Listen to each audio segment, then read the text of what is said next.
One, two, three, four.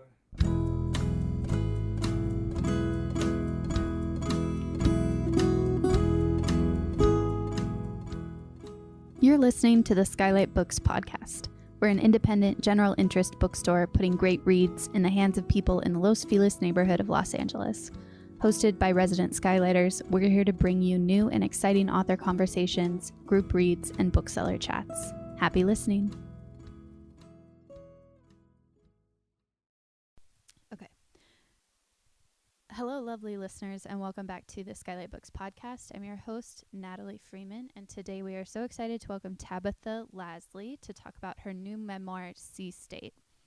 Tabitha Lasley was a journalist for 10 years. She has lived in London, Johannesburg, and Aberdeen. This is her first book, and I'm going to tell you a little bit about Sea State. In her mid-30s and newly free from a terrible relationship, Tabitha Lasley quit her job at a London magazine, packed her bags, and poured her savings into a 6-month lease on an apartment in Aberdeen, Scotland. She decided to make good on a long-deferred idea for a book about oil rigs and the men who work on them. Why oil rigs? She wanted to see what men were like with no women around. Thanks so much for being here, Tabitha. Thank you for having me. I guess we could start there. The question is why oil rigs, and that is explored more in the book, but this was an idea that you say you had for a while, and then this breakup sort of pushed you to scrap that book that you'd been working on, and you wanted to start over from scratch, and you made your way to Aberdeen and started talking to some people. So what was the original seed that made you want to look at oil rigs? Well, about 15 or 16 years ago now, I met a couple of oil workers in a bar in my hometown. We are quite near Liverpool here, and any British port city will have its fair share of rig workers just because I think it's that maritime connection, being in proximity to the sea, and also the heavy industry near there as well plays a part. So there are quite a few offshore workers from Liverpool and the Wirral where I'm from, and I met two of them who I'm still friends with today. And I was only 25 at the time, and I wasn't a writer, but I remember just looking at them and getting to know them and thinking that whole lifestyle, it's so underrepresented. Nobody who works onshore really knows anything about it, and it will make a great book one day, but I just had to become a writer first, I think. And I'm curious, are civilians allowed on oil rigs? Yeah, I mean, it depends what you mean by civilians. I mean, there are people who will like go out and check the safety and things. There are people who work in the industry who have land jobs, who will have to go out to rigs for various reasons. It used to be a lot easier to get on a rig back in the 80s and the 90s. I think the rules were much more relaxed. I remember one man I interviewed telling me that when he started work offshore in the early 90s, they flew like a load of, it was some sort of promotional thing. They flew sort of a load of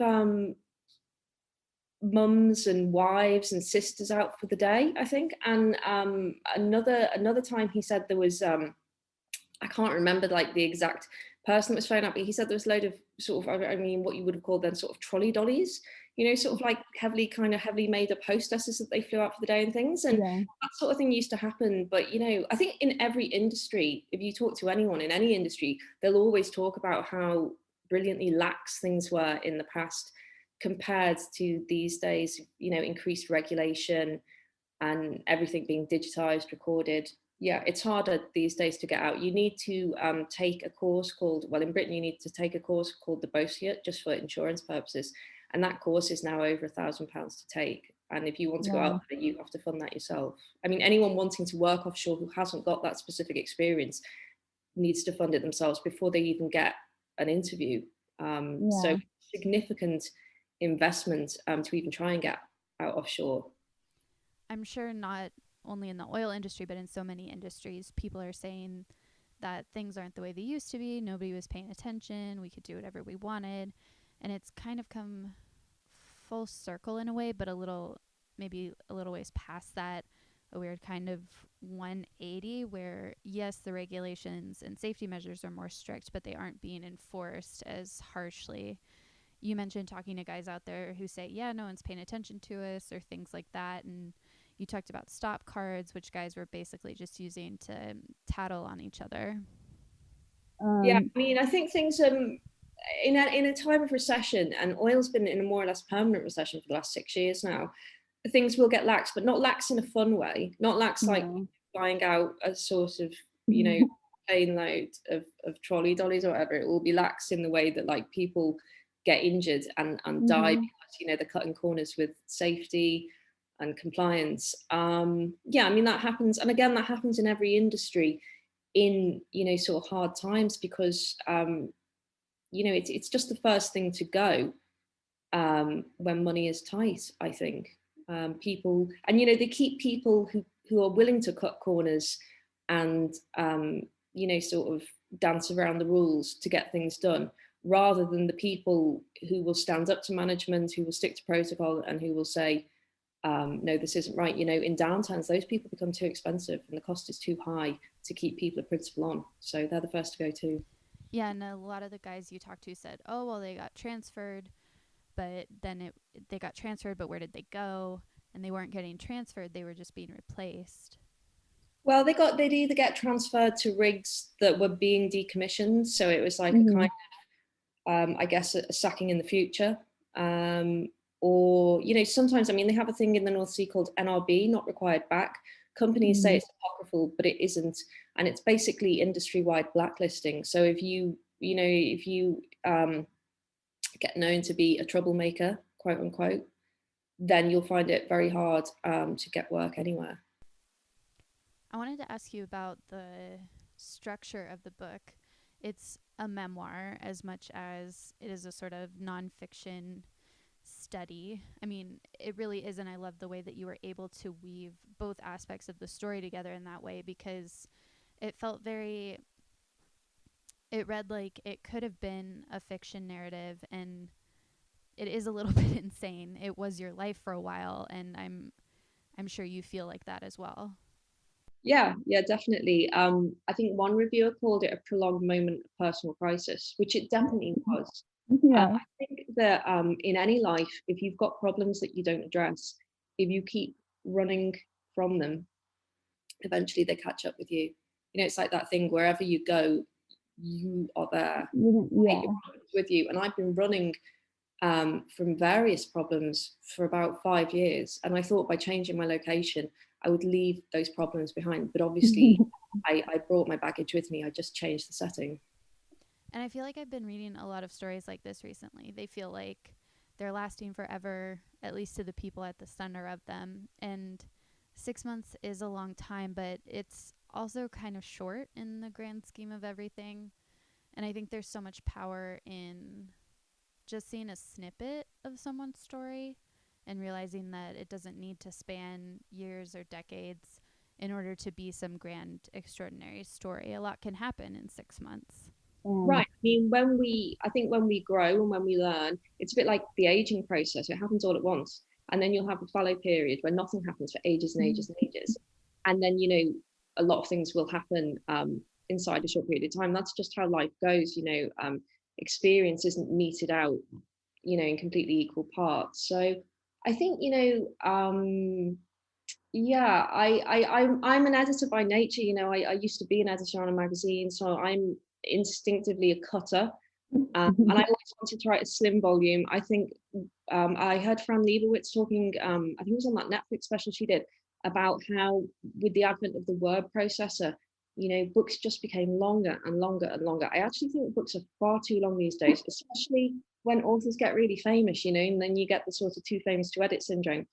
You know, I mean, I probably wrote about 3 times the amount that made it into the book, but I cut and I cut and I cut and I cut until I felt that there was nothing left to go. And actually, when it went into the publisher, it went in and it came out basically the same. And my British editor said to me, I don't like the last 3 pages, change the last 3 pages for me, which I did. But apart from that, it wasn't changed at all because I had edited it so rigorously, you know.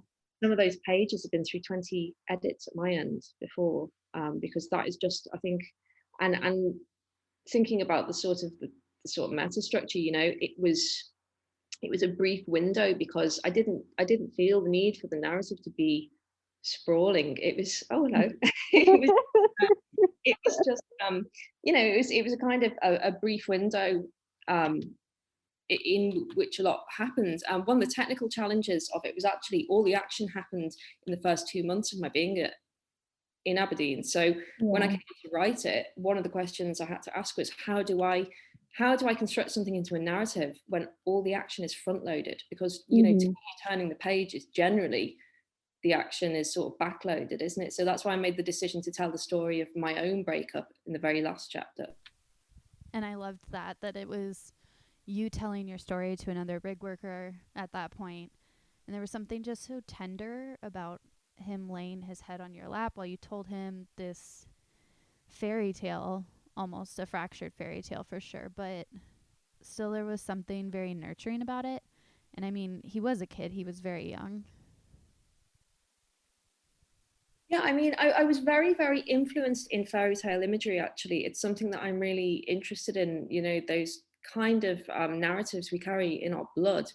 I think, at least, if you're of Western European origin, those sort of Grimm's fairy, well, I mean, they've come from China, a lot of them, haven't they? Yeah. So, and I was more interested in fairy tales at the beginning of the process of writing. There was a lot of that imagery when, but Caden was actually called Caden at the beginning because I thought it was reminiscent of Kay in the Snow Queen, and that the scene at the very beginning with the kiss in the snow, and also because Caden, for the accent as well, and the cadence of his speech. But yeah, like I was really interested in fairy tales. I'm still really interested in them. The book I'm working on at the moment, I'm trying to sort of pair off and sort of integrate themes from fairy tales in that. I think they're fascinating. And you talk about this a lot throughout the book, but I wanted to talk to you a little bit about the idea of wanting to see what men were like with no women around, and people reminding you that you are there, therefore there are women around. But whenever I reread that line, I keep thinking about how a lot of time women bury or conceal themselves so much that they don't even consider themselves to be that. You're like, I'm just a person, I'm not a woman, in the sense that they are men and I am a woman, and therefore it's not an issue. I'm just a journalist, I'm not a woman. Yeah, I think it's really interesting the way the sexes interact with each other, especially, thinking about the way women who don't consort with men at all are often erased in life and in law. If you think of the treatment of lesbians, say, they're really at the bottom of the heap, because there is this idea in society that a woman is only worth something if she interacts with men. I was interested in seeing what men were like without women there, but of course, I never got to do it. If you take the project on those terms, it is a failure because I was there, and it's the Schrödinger sort of paradox. When you've got an observer standing there, you are going to affect the outcome, and I did affect the outcome.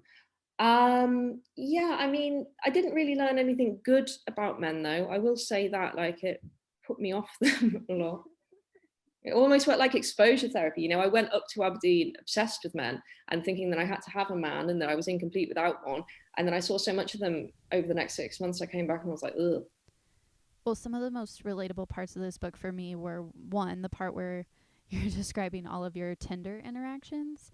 I stopped and I had to just read it to all of my friends. I was like, look, you want to go to the UK, you want to go to all these places where you think men are better, listen to Tabitha and everything that she has to say about it. It's really universal. I don't know if you follow By Felipe on Instagram. And it's they screenshot, like, I mean, it's an American thing, but it's just the same. They screenshot all the really horrible Tinder and app exchanges you get. It does seem to bring out the worst in men. I think it's because I think back in the day when you met people through people, there was that net of social expectation. You couldn't be a completely dog shit person because you knew people in common, and there would be that element of social shame and your friends disapproving. Whereas now, if you meet people in a vacuum, you can act as badly as you like, and then you cut them off and there's no comeback. And also, I think particularly for men, there's this notion that there is an endless supply of women Yeah. in easy reach, and all you have to do is go on your phone. I mean, it is actually an illusion, because once you've been, I mean, I was on Tinder, I think 3 times in the 6-month period I was up there. You know, Okay.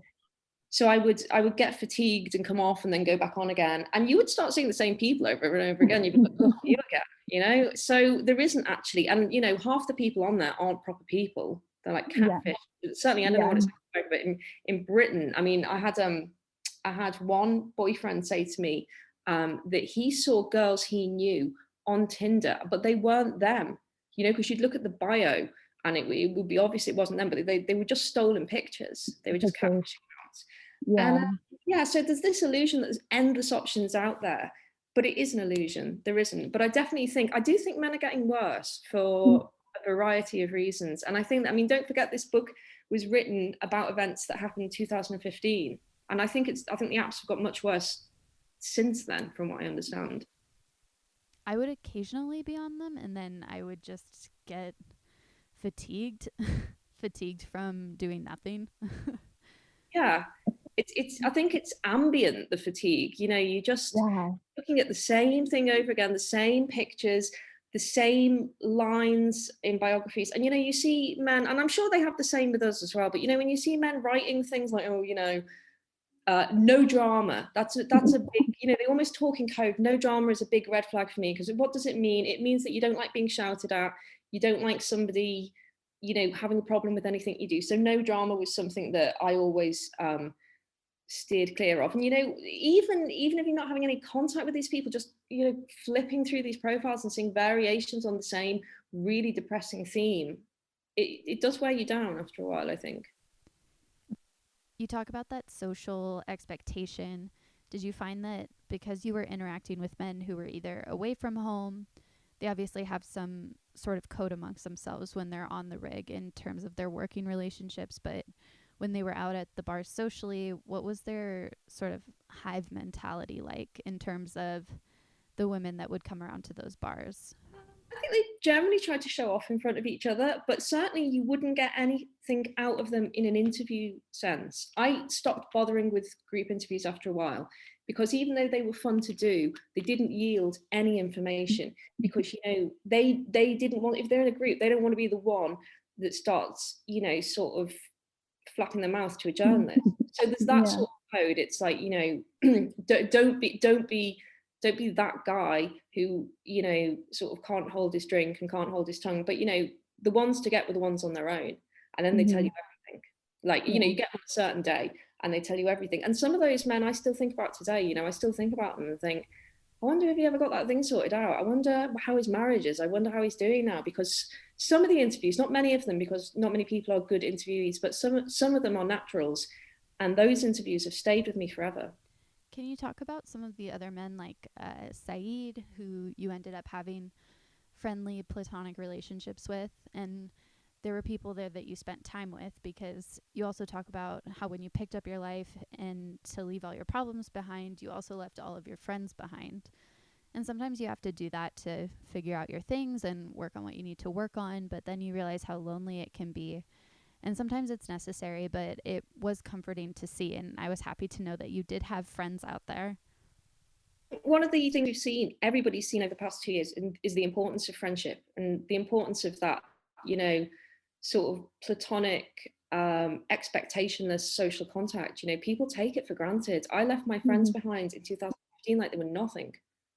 I just thought, oh, it's fine, I'll make some other friends up there, or I'll do without friends. But actually, you know, I've been in London on and off for a decade, and those connections that I'd made down there, I really felt the loss of them when I didn't have them anymore. You simply cannot replicate friendships of that length and, you know, sort of intimacy within 6 months. You can't. And I think we all forgot that until the pandemic hit, and then everybody was sort of atomized to a certain extent. And people did start to see that actually friendships are every bit as important as romantic relationships, family relationships. Saeed and I actually stayed in touch up until this time last year we were still in touch. We never saw each other again, but we were in touch on like WhatsApp and things. We both watch Love Island. I don't know, have you got Love Island in America? Yeah, we do. Yeah, we both would watch that, so we text each other every year when Love Island was on. But I sent him the book in the post, and I've never heard from him since. And I'm like, did he ever get it? Did he hate it? I can't imagine he hated his portrayal in it, because he was like the only nice person in it. He really. We haven't spoken since, but I did love him, and I did love his friend. I thought, it was really nice to actually have just to be able to, hang out with some people, and for it not to be about work or about that slightly sort of icky, quasi sexual connection that I had to leverage to get information out of the workers. It was just nice to hang around with two young men who had no agenda, and I could be genderless in return. Yeah, I was just about to say that, and you said it, when you have no obligations, you don't need anything from anyone, and you're just existing together. Yeah, and you have to have those. One of the problems with my life in Aberdeen was it was entirely transactional. Every single conversation I had pretty much was a transaction. It was, a transfer of power back and forth. I wanted something, they wanted something, and it was this negotiation, like, what are you going to give me, and what am I going to give in return? And it was quite nice to have a relationship, that was completely free of all that. When you started writing, did you always know that this was going to be a memoir, or was it not until you became a more central part of the story that it had to shift a little bit? Yeah, it mutated while I was up there. In fact, I started writing the memoir before Caden and I broke up, because something I've always done when I feel overwhelmed by things, and I think a lot of writers do this, is write them down, because it's a way of getting control over them. It's the whole principle of therapy, isn't it? If you make, meaningless events into a narrative, you do get a feeling of control over them. And that's what I started doing. I had no friends up there, really, no one to talk to. He was being awful, so I just went to a cafe one day and sat down and wrote it all out. And then I looked up at the clock, and like 2 hours had gone by, and I thought, okay, this is it, this is the book. So I started it. It started off, the very beginning it was fiction, then I decided to make it work in non-fiction, and then in the end it became this sort of weird kind of Frankenstein sort of mashup of the two. And two agents actually turned it down before I got to Tracy Bowen at the Wiley agency. Two agents were like, no, it's this horrible hybrid beast. It's neither one thing or the other. Take one bit out or take the other bit out, but you can't have this sort of reportage memoir. It really won't work. I personally think that's exactly why it works. People have said that since, every review has mentioned its hybrid nature, but nobody gets it until they get it. That's been my experience. Yeah, I feel like it would be doing it a disservice, because if it were to be nonfiction interviews, 500-page doorstopper about oil rigs and all of those guys, it wouldn't have worked, because the best way to understand something is to dive into it. No pun intended. The bit that really interested me anyway was not so much the mechanics of getting oil out of the ground. I'm still not very interested in that. It was how this working pattern impacted on the workers' home lives, because that was what I'd seen in my friends. They didn't settle down until like their mid-30s, which is really rare in the provinces in Britain. That's like 10 years too late in the provinces in Britain to settle down. They took a lot of drugs, they drank a lot, they spent a lot of money. That's the bit I didn't really care about what happened on the rig, because if things are going, offshore is a bit like an aeroplane in that, when things go wrong, they go really wrong, but statistically it's fairly safe. And when everything goes right, it's just boring. So what I was really interested in was the way in which their money influenced power dynamics at home. And then I found that I was living it. And that wasn't my intention, but that's what happened. And I thought, well, this is it. This is the book. This relationship obviously doesn't have legs, because he's like a toddler in a smallish man's body. So I'll start writing about it. I'll start using it. Did you feel like he was a toddler when you met him? No.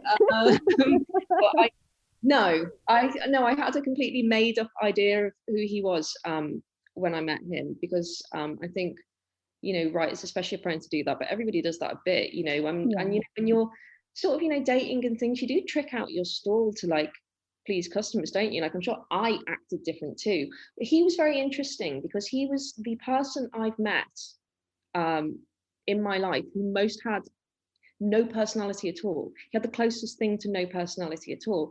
And obviously, you know, falling in love is just projecting all of your garbage onto somebody anyway. So if that person has no personality, you know, if that person has no shape, if they can like shift and move about, they are the ideal canvas on which to project.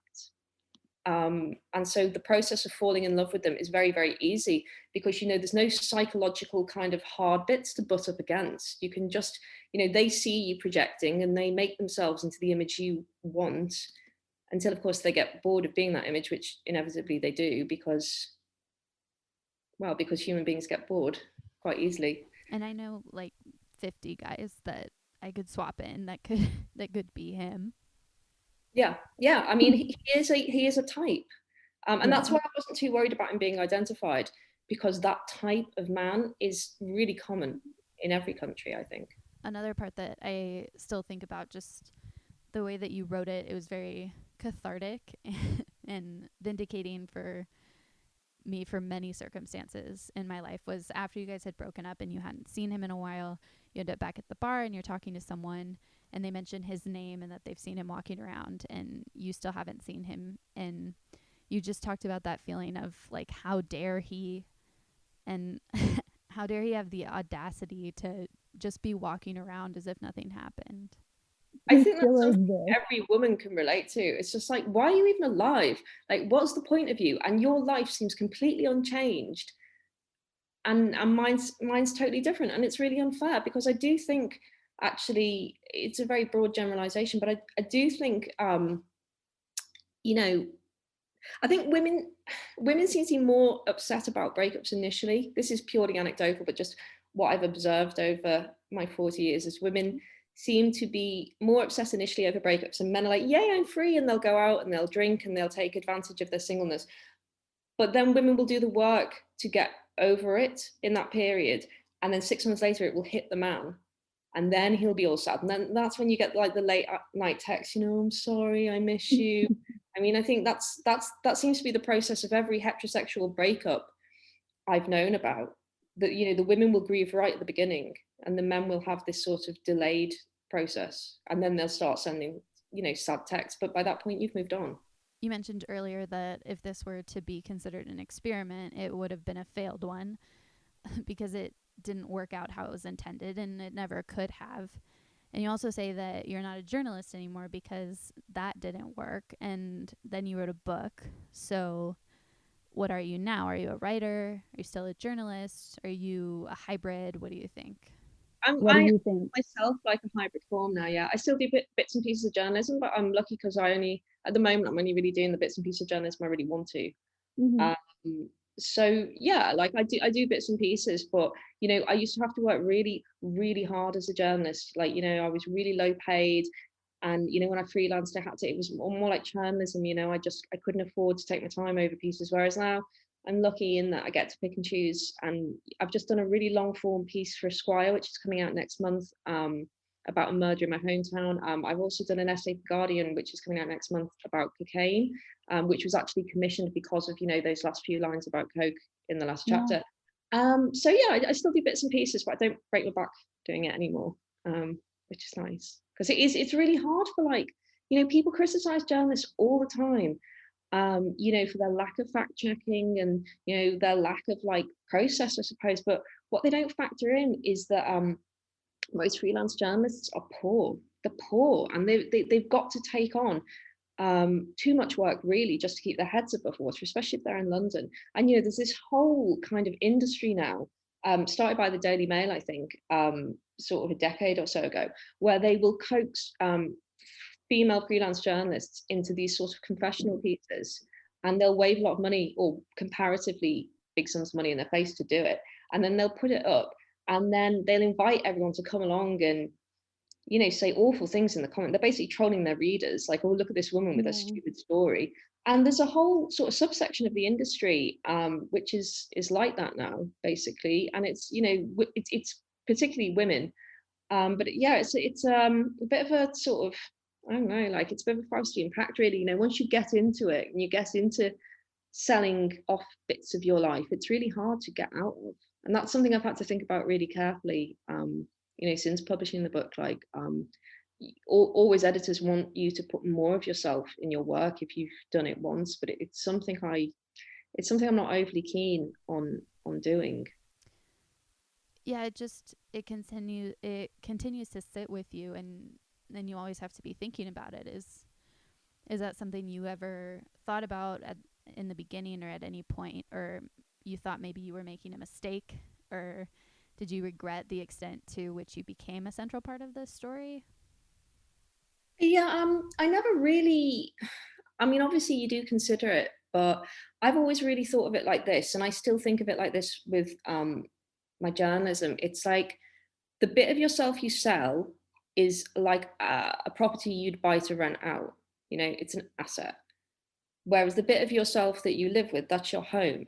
So say somebody comes along and says they hate the bit of you that's in your writing, and you seem like an awful person, etc. That's like somebody vandalizing the house that you rent out as an asset, like it's a bit annoying and you'd rather it didn't happen, but it's not a desecration the way it would be if somebody did that in your home.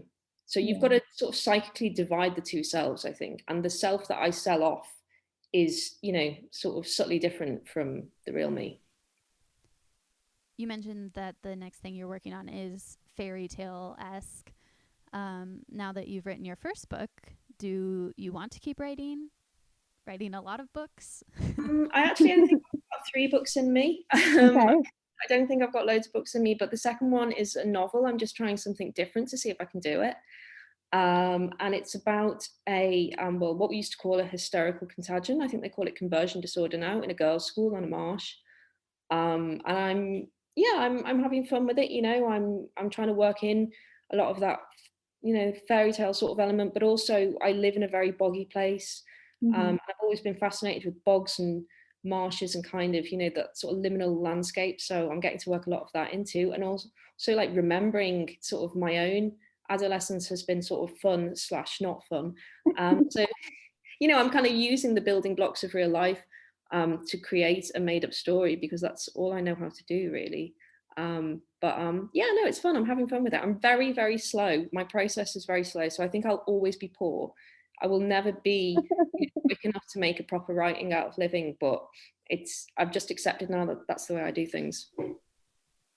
Is there anything that you're either reading or things that you're watching, either as research or something that's just giving you comfort in this time of pandemic and chaos?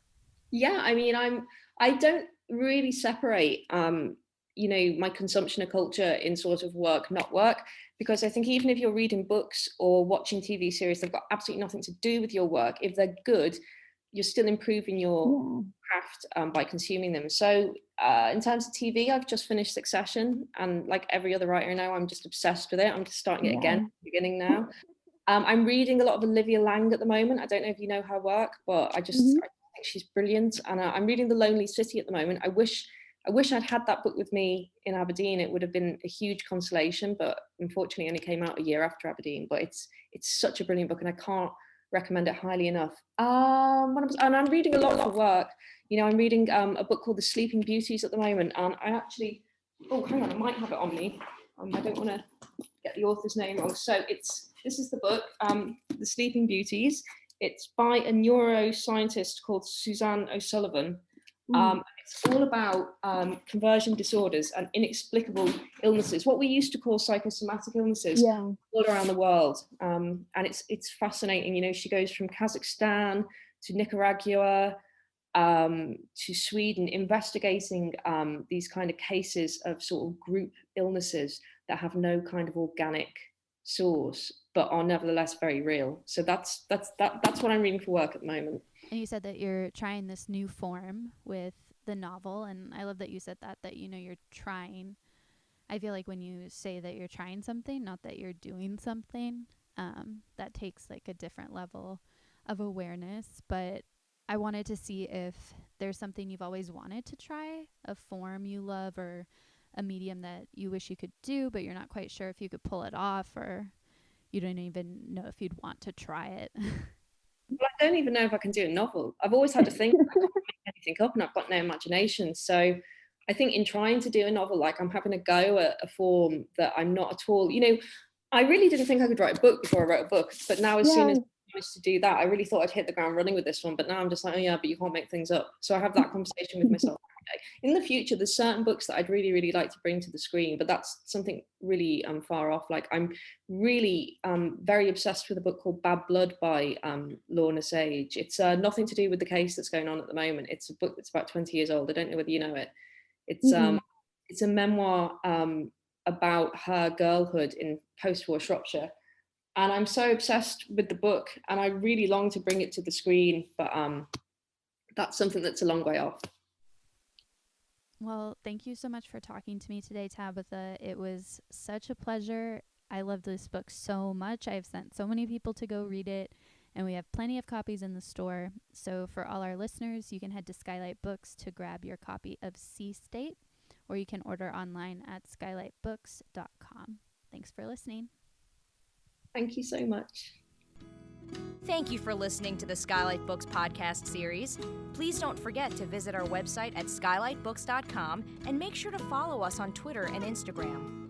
Also, don't forget to subscribe to this podcast for more author talks and bookseller conversations. You can find us on Podbean, iTunes, and Spotify. Stay safe and healthy, and we hope to see you back in our store soon.